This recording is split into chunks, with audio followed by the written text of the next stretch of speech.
पीछे खड़े हैं। सोचा कि आज रुक्मणी देखता हूं स्वयं मेरे पास आती है कि नहीं। भगवान खड़े हैं, रुक्मणी माता उस मंदिर का परिक्रमा लगा रहे हैं। देखा है कन्हैया तो पीछे खड़े हैं, बड़ी प्रसन्न हुई हैं। भगवान रथ से उतरे हैं, आज पास में जाते हैं। आज जैसे ही उन सैनिकों ने परमात्मा को देखा, कन्हैया की झांकी को देखा, सारे के सारे मोहित हो गए उस सुंदर झांकी को देखकर। एक बोले देख भैया कितना सुंदर मुकुट धारण कर रखो याने। दूसरे बोले भैया तो ये मुकुट देखे। बोले फिर बोले देख इसकी चरण पादुका देख कितनी सुंदर लगी भैया।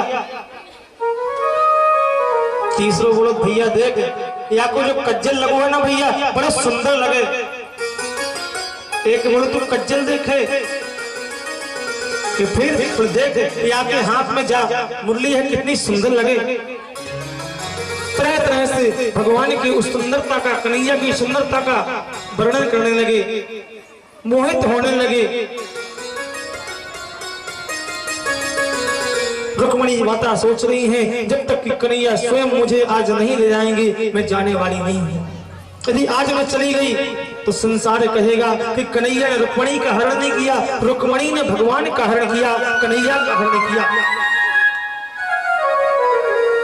भगवान रुक्मणी माता के अंतःकरण की सारी बातें जान जाते हैं और भगवान पास में जाकर के रुक्मणी माता का हाथ पकड़ के आज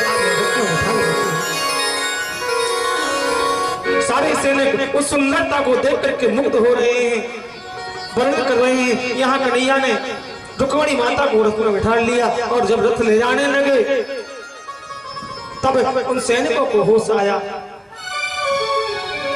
एक बोला भैया रुक्मणी माता कहाँ है, दूसरा बोला भैया देख अभी तो यही नहीं पता नहीं। जब पीछे देखा है तो बोले देख भैया ले गो ले गो ले गो ले गो देखो। तो देख भैया हमने कही थी ये कोई साधन आए, एक कन्हैया है द्वारका का राजा है और आज रुक्मणी को ले गया, ये कोई साधन नहीं है। बोले भैया तो क्या करें, बोले भैया चलो पीछा करते हैं। सारे कन्हैया को मारने के लिए दौड़ पड़ते हैं। कन्हैया ने सभी का संहार किया। यहां द्वारका में जब दाऊ जी आए पूछा भैया कन्हैया कहाँ गए हैं। सैनिकों से पूछा, मंत्री से पूछा। सैनिकों ने बताया महाराज अभी एक ब्राह्मण आए हैं, ब्राह्मण आए थे कुंदनपुर से आए थे, उन्हीं के साथ में गए हैं। दाऊ जी सब समझ जाते हैं कन्हैया निश्चित ही रुक्मणी के स्वयंवर में गए हैं। आज मुझे चलना चाहिए, कन्हैया कोई उपद्रव ना कर दे। दाऊ जी चलते हैं वहां से। यहाँ जब रुक्मी को पता चलता है, शिशुपाल को पता चलता है, शिशुपाल तो दूल्हा बन करके आए थे। और देखे भैया जब दूल्हा आता है ना तो कितना सुंदर लगता है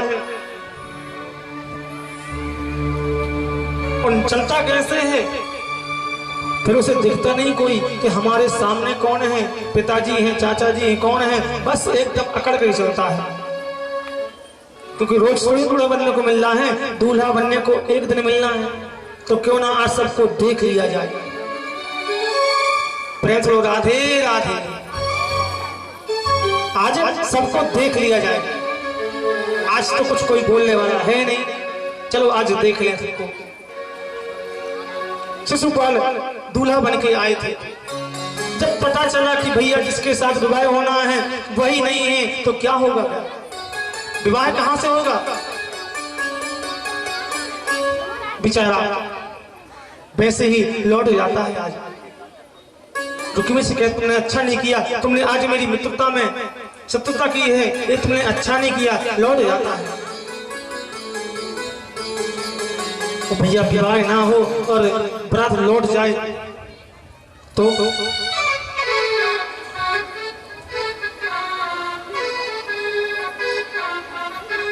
कितना बुरा लगता है। दी विवाह ना हो, बारात लौट जाए। एक बार किसी गांव में एक भैया ने अपनी कन्या का प्रस्ताव रखा दूसरे गांव वालों से। कथा शायद सब लोगों ने सुनी होगा अपने, लेकिन जो आज के नए लड़के होते हैं इनके आगे किसी की चलती नहीं है। बोले भैया देखो, गांव के बूढ़े एक भी बारात में नहीं जाएंगे। बोले क्यों? अरे बोले जी जाते हैं, इनके सामने कुछ करने को नहीं मिलता, चलो हम लड़की लड़के चलेंगे। और नाम भी क्या रखा भगवान, लड़के। जो ना माने वही लड़के, जो बिना लड़े ना माने वही लड़के। किसी बूढ़े को बारात में नहीं ले जा रहे, सब मानेंगे चलो ठीक है, लड़कों की इच्छा है, चलो जाने दो। दूल्हा भी बोल रहा है कि लड़के नहीं जाएंगे तो हम विवाह नहीं करेंगे। बोले ठीक है जाने दो। लेकिन जो दूल्हे के नाना जी थे बोले नाना हम तो जाएंगे। क्या बोले? नाना हम तो जाएंगे। लड़कों ने कहा नाना जी बीच में कहां से आ गए? बोले नाना जी आप नहीं जाएंगे? बोले नाना हम तो जाएंगे। बोले ठीक है तो चलो, एक ही तो बूढ़ा है सो कहीं व्यवस्था बना लेंगे अपन। तो पीछे रख दिया और टोकरी में ढक दिया, रख दिया और पीछे ढक दिया। चले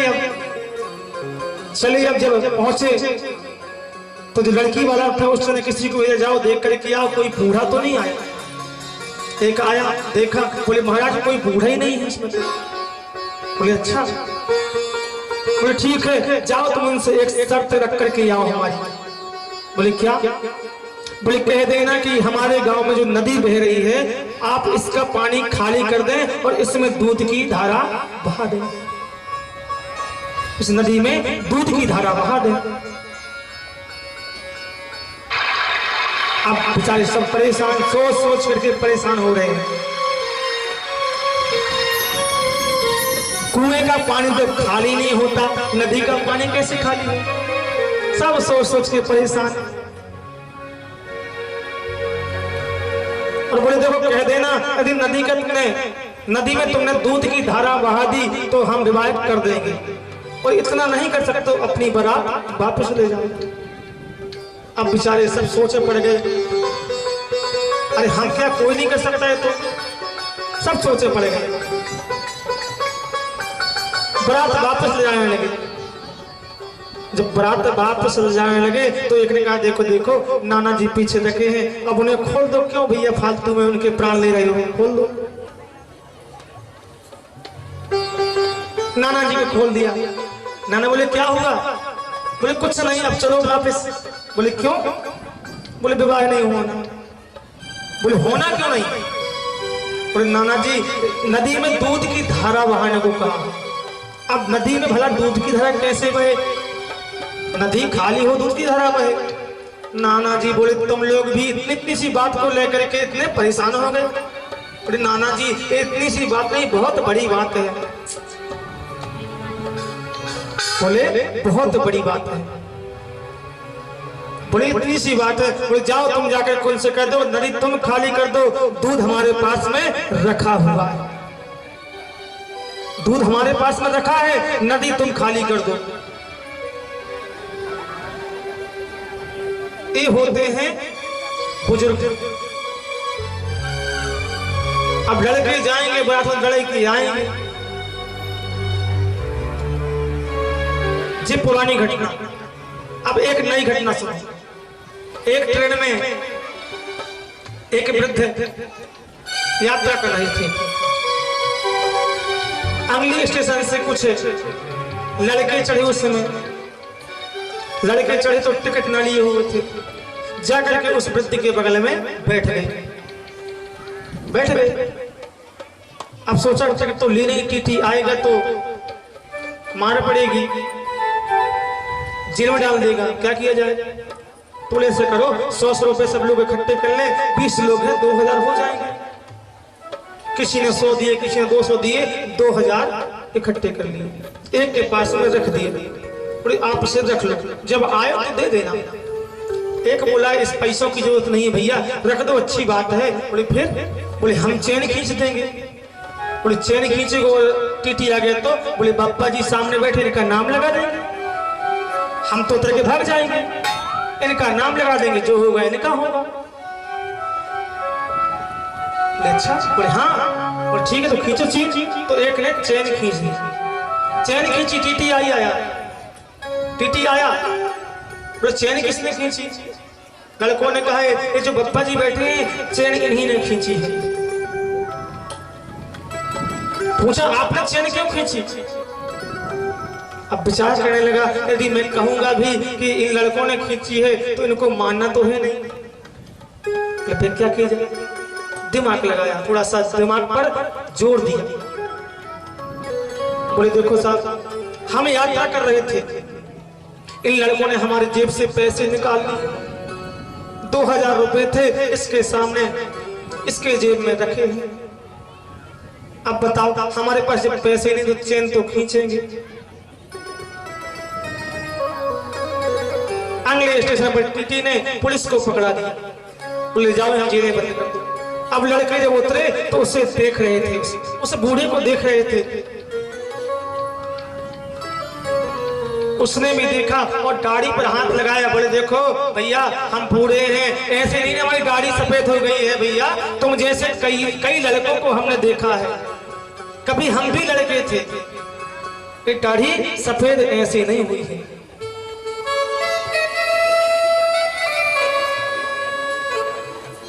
तो हमें सदैव सम्मान करना चाहिए, बुजुर्ग का सम्मान करना चाहिए, क्योंकि आज की जो जवानी है वो अंधी है और बुढ़ापा लंगड़ा है।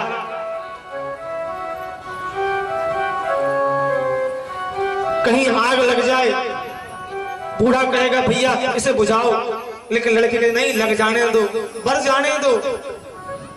और यदि इस बूढ़े की बात मान लें, उस बूढ़े की बात मान लें, दोनों जल रहे हैं उस आग में, अंधा भी जल रहा है और लंगड़ा भी जल रहा है। लेकिन यदि अंधे की बात, लंगड़े की बात अंधा मान ले तो दोनों बच जाएंगे।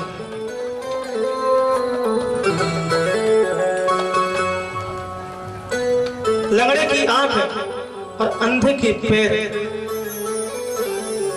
यदि आज का अंधा लंगड़े को कंधे पर बिठा करके उस आग से चाहे भागे तो बच सकता है। तो अंधा कौन है? आज का युवा अंधा है और बुढ़ापा लंगड़ा है।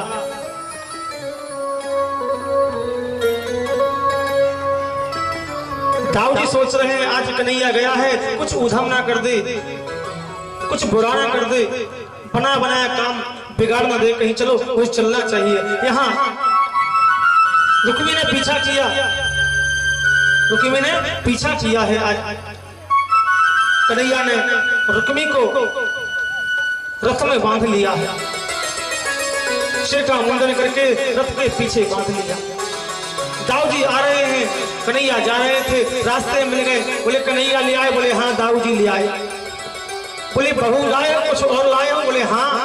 बोले दहेज? बोले बस पीछे रखा है, आप जाकर के स्वयं देख लें। जब दाऊ जी गए देखा है तो रुक्मी आज पीछे बनी हुई, तुरंत उसे बंधन से मुक्त किया और कहा देखो कन्हैया तुम्हें ऐसा नहीं करना चाहिए, तुम्हारा साला है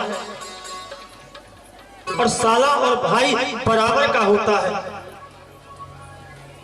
साला और भाई बराबर का होता है, तुम्हें ऐसा नहीं करना चाहिए कन्हैया, इसे जाने दो। भगवान ने उसे बंधन से मुक्त किया। द्वारका में रुक्मिणी माता को आज लेकर के आए हैं, बड़े धूमधाम से भगवान का द्वारका में विवाह हुआ, जयमाल संस्कार हुआ और विवाह का बड़ा सुंदर आज द्वारका में आनंद हो रहा है। आइए हम सब भी उस कन्हैया के विवाह में सम्मिलित होकर के और विवाह का आनंद लें, कन्हैया के विवाह में जाकर चल करके खुशी मनाएं। सभी लोग बड़े भाव से ताली सेवा करते हुए सारे नगर में धूम मची है, द्वारिका नगरी धन्य भई है। क्यों? सभी लोग तारीफ करते हुए, लंबे लंबे हाथ तारीफ करते हुए, अरे दूल्हा बने हैं नंदलाल जोड़ी का, अरे दूल्हा बने हैं नंदलाल की जोड़ी का जवाब नहीं। सारे नगर में धूम मची है, सारे नगर में धूम मची है, द्वारिका नगरी धन्य भई है, द्वारिका नगरी धन्य भई है। दूल्हा बने हैं नंदलाल जोड़ी का जवाब नहीं, दूल्हा बने हैं नंदलाल जोड़ी का जवाब नहीं।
और कन्हैया के सिर पे क्या है? मोर का मुकुट। क्या है? मोर का मुकुट। लेकिन आप लोग कन्हैया के विवाह में ऐसे जाएंगे तो क्या कन्हैया को खुशी होगी या दुख होगा? अच्छा, कौन कौन चाहता है कि कन्हैया के विवाह चल रहा है? रामविलास। अच्छा, बस इतना को जाता है, इतना ही आपको खुशी हो रही है विवाह में। और जब अपने घर में विवाह हो तो कितने आनंद से आप लोग विवाह मनाते हो ना? अरे मोरे मुकुट घन चाह की जोड़ी गजब